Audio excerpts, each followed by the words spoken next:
It's 13 minutes to 4 right now, and of course it's Friday, and that means only one thing. New movies come out today, so that means it's time to chat to our movie critic, Van Connor, to go through a couple of the new ones out today so that he can be brutally honest and let us know what he thought of them when he got to see them earlier in the month. So good afternoon and welcome back, Van Connor. How are you? A pleasure to be back as always, Mr. Ball. And wow, it's been a very varied week. I mean, the two we're going to talk about are pretty nuts, if we're honest. And well, let's see how we fare. Let's talk about streaming one first. Let's talk about Die Hart, the movie. Hart, H-A-R-T, as in Kevin Hart. So it's not Die Hard, it's Die Hart. And the idea is this was actually made as a 10-part series for Quibi, the short-lived TV platform from a couple of years ago, where the show and the content could be watched both in portrait and landscape mode on a phone.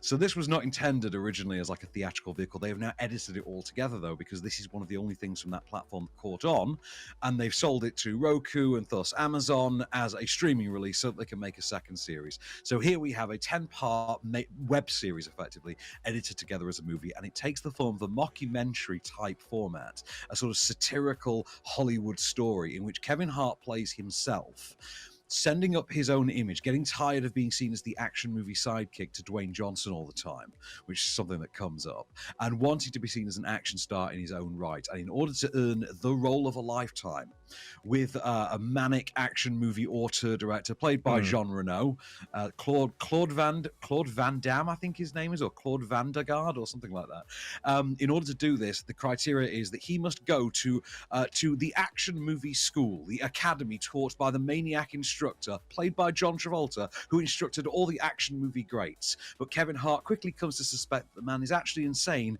and is just outright trying to murder him. Have a listen. This is Kevin Hart playing himself, sending up his own image, going to action star school. We haven't got a clip for this one, Van. We've got a My whole life, I've dreamed of becoming an action hero. Claude Van der Velde, director of 4 of the 6 biggest action movies of all time, wants to meet with you.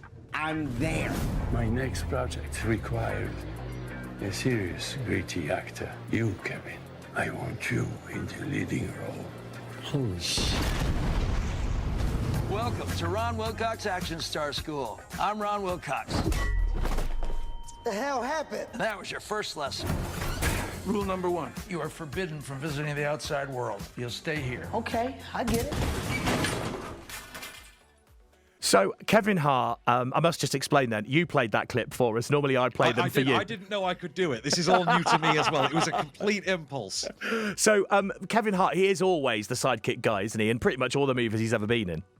Yeah, pretty much. That's been his shtick since day one. I remember Kevin Hart in Soul Plane in 2006, and I don't get anyone saw Soul Plane. I'm actually an unapologetic fan of Soul Plane, and even in that, in which he's like the central figure, he still feels like the sidekick, because that movie has people like Snoop in it. Yeah, to be fair, and that's how he started out. He literally started as a sidekick, has always stayed that way.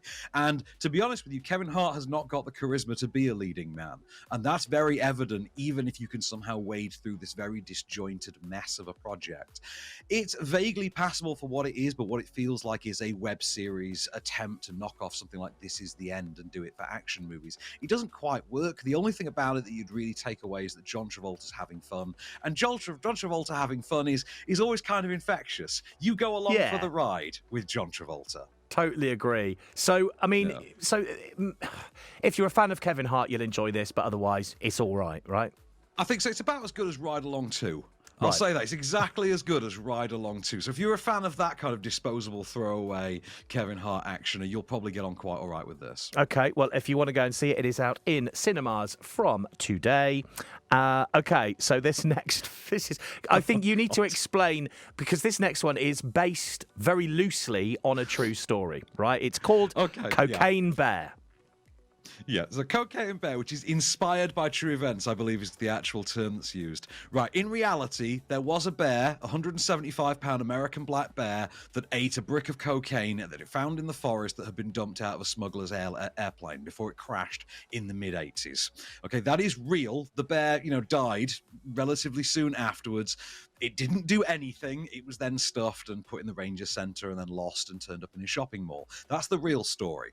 The fictional story that we've now got for the movie is imagining what happens in between the bear eating the brick of cocaine, now several bricks of cocaine, and it dying. So in between, there is this imagined adventure in which an all-star cast of sort of character comedy actors all come together to play like people from law enforcement, people from the drug smuggling world, from the cartel, from the street dealers, things like that, all descending upon the forest on which the coke has all been dropped, and the bear going on its rampage whilst all these people are having their disparate storylines taking place in the forest. Have a listen for yourself. This is one park ranger being stuck up a tree whilst a lost little boy is stuck opposite an opposing tree, and the bear is coming after one of them. Where is it? Hey! What should I do?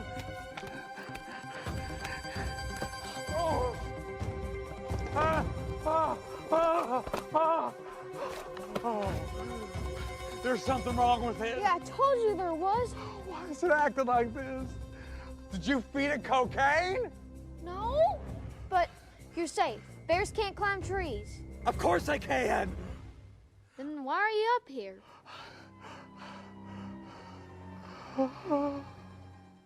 Sorry, but that clip did make me laugh a little bit. It sounds almost like it's slightly overacted. Now, I understand I can't see what they're doing on the screen because this is radio and you're playing the clip. But it's, it sounds a little bit tongue-in-cheek. It is quite. It's very knowing. Like, it knows how silly it is. Like, they're having fun with the premise. Like, you know, there's a lot of usage of them. You mean this is some kind of cocaine bear? You know, that kind of knowing to camera sequence. There's a lot of that in it. There's a lot of fun to be had with that, and the excessive gore and the shock value that it goes for. It doesn't do an awful lot with the period setting. It's set in 1985, but it doesn't do an awful lot with that, bar a couple of requisite soundtrack drops. Right. There's not really much in that way. This could, for all intents and purposes, just be set today, and it just be that they're out of signal range. So there's not an awful lot of like period specific. Don't go in expecting Stranger Things or like level of detail or anything like that with this, but it is a good Jaws style kind of romp in the vein of kind of Snakes on a Plane, but slightly classier, I would say. A bit more forgettable, but classier than Snakes on a Plane. But it ain't Jaws, you know what I mean? If it's closer to anything, I would think sort of the early 2000s kind of monster, late 90s kind of monster movies. Think something like Deep Rising or Anaconda, something probably more in step with those ones that took themselves a little bit more seriously, but not too much. It's good fun. Definitely go. If you're doing a date movie this weekend, go and do this one. It's a great time. Like, there's something in this for everyone. It's funny, it's dramatic, it's ludicrous, it's melodramatic. To say it's maybe not quite as iconic as you'd hope it would be, but as far as viral things come true go, this one fares better than Snakes on a Plane. Be remembered about as well as Snakes on a Plane at the very least. It sounds like a fun movie, and the sort that you don't need to concentrate on too much. You can kind of relax and watch it without having to be like watching every single thing that happens on the screen. And those are good movies sometimes to watch in the cinema.